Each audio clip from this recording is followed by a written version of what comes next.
Hello YouTube watch lovers, and welcome to the new episode on my watch review channel. I wanted to escape from the Omega theme, which was, well, the main theme of my reviews here in 2021, and we're going back to the GMT watches.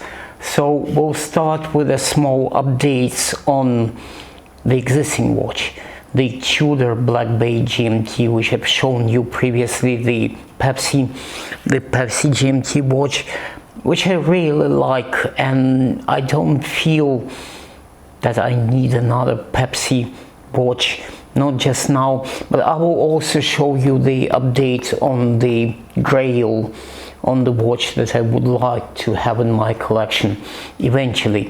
So you see the Tudor, which I previously, and I will give you a link to my first review,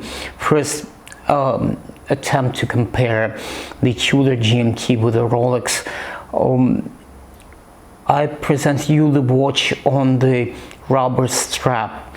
So I got the bracelet, the matching Tudor bracelet for the Tudor GMT, and the watch feels very comfortable, but I have to say that I prefer this watch on the the leather strap.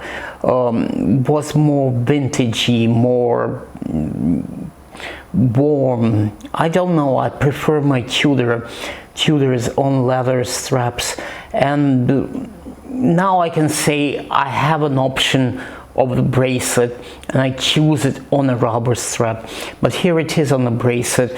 Feels very comfortable. Obviously it is sized, and well, you don't notice the fake rivets when it's on the wrist, and you just use it to look at the time. So like my Tudor, like my Black Bay GMT, really in no rush to get another Pepsi watch.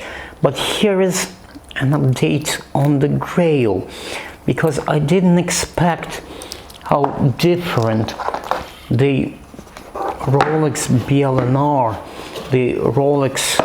the Batman bezel, but in this particular case we will be talking about the Batgirl.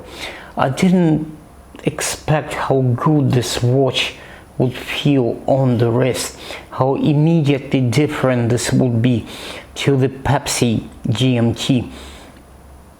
I think my problem was that it was a early version of the Pepsi GMT bezel, because Rolex are still improving on the ceramic bezel of their Pepsi GMT watches, because the one that I've shown you in my previous review, it was an early version. It was the Make 1 of their Pepsi GMT bezel, and it wasn't properly red on the top of the bezel. It was more the top of the bezel was blue, the bottom of the bezel was more pink rather than red.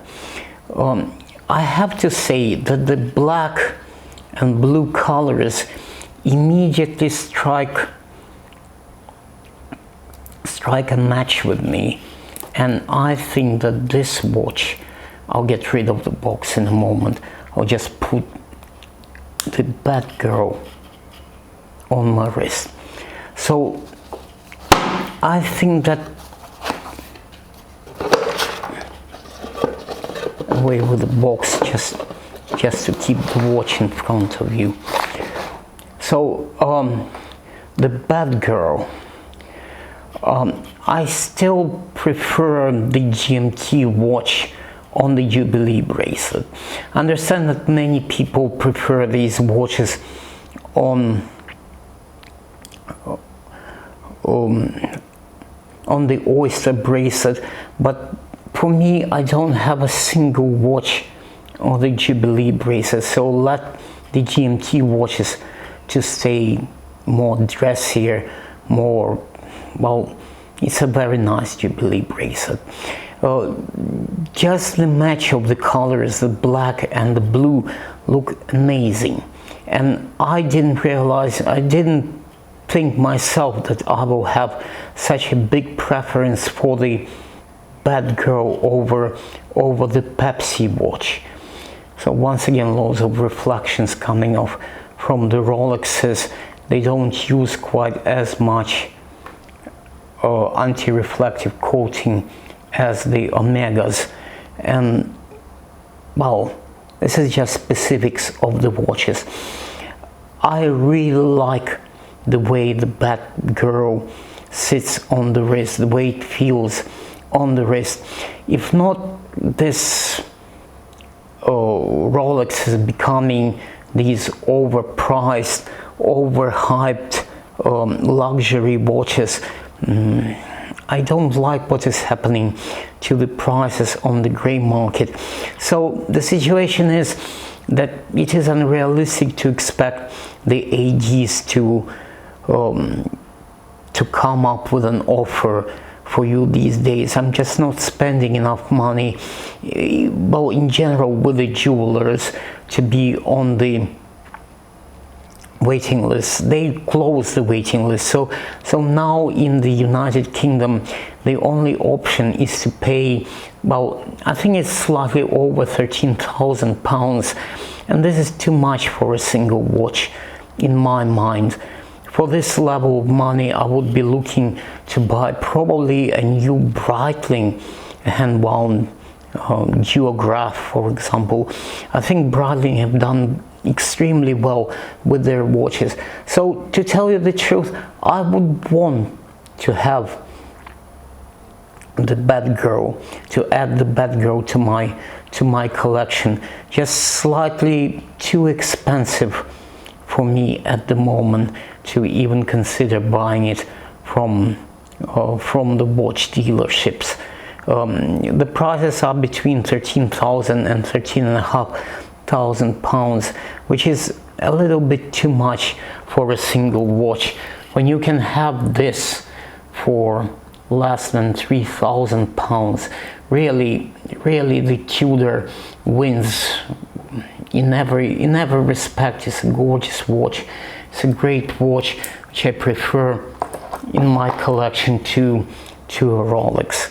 Yes, Rolexes are great and the next step in watch collecting, but really, are they worth so much? Are they worth so much money to be put into the watch? And especially these level of prices, you would never be able to sell this watch for £13,000 yourself. You will be losing on, if you would want to upgrade it, if you would want to go for something higher level. But I like it. I like the way the Bad Girl sits on the wrist. I like the Jubilee bracelet. I like everything about the way this watch feels on the wrist. Oh, I'll have to think about what would be the next addition to my watch collection. Really was thinking about a hand-wound chronograph, maybe a moon watch, maybe a Breitling Geograph, but we shall see. There's a lot of things happening in the watch industry, and well, just to show you, just to give you this update on the GMT watch situation, and to show you, I didn't expect that the change in the bezel would give such a different feeling from the watch. I really prefer the Bad Girl to the Pepsi GMT, and I really wanted to show this on my watch channel. I'm also quite interested whether there will be more views, because Rolex will be part of the name for this video. And just a small update with the collection situation and with this gorgeous BLNR GMT watch. Okay, thank you for watching. I hope that I've shown something interesting for you, and maybe you would consider trying the Bad Girl or the Batman for yourselves. And if you like, please like and subscribe to my channel, and I will try to come up with some new good videos for you in the close future. Bye.